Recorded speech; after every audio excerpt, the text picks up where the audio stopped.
இயேசுவின் கரங்களை பார்ப்போம். அவர் வலது கரத்திலே ஆணிகள் அடிக்கின்ற பொழுது எத்தனை இறை மக்களை அவர் தொட்டு ஆசீர்வதித்திருப்பார்.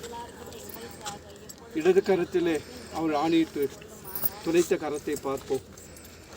சிறு பிள்ளைகளின் வரவிடுங்கள், விண்ணரசு அவர்களுக்குரியது என்று அவர்கள் அரவணைத்து முத்தமிட்ட அந்த கரங்களை பார்ப்போம். அவர் காலடிகளை பார்ப்போம். இது அவருடைய காலடிகள் ஆணிகளால் துளைக்கப்பட்டிருக்கின்றன. எத்தனை பேரை நடந்து சென்று ஆசீர்வதித்திருப்பார்.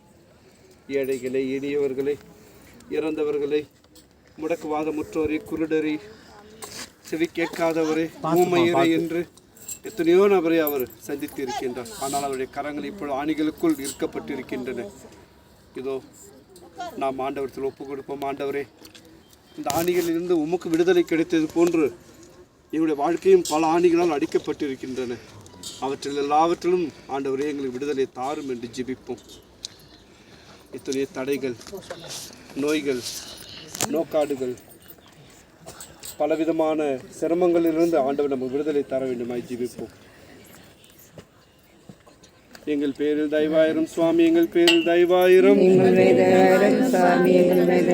மரித்த விசுவாசியுடைய ஆன்மாக்கள் இறைவன் இருக்கத்தினால் நித்திய சமாதானத்தில் இளைப்பாற கடவனே. ஆமென்.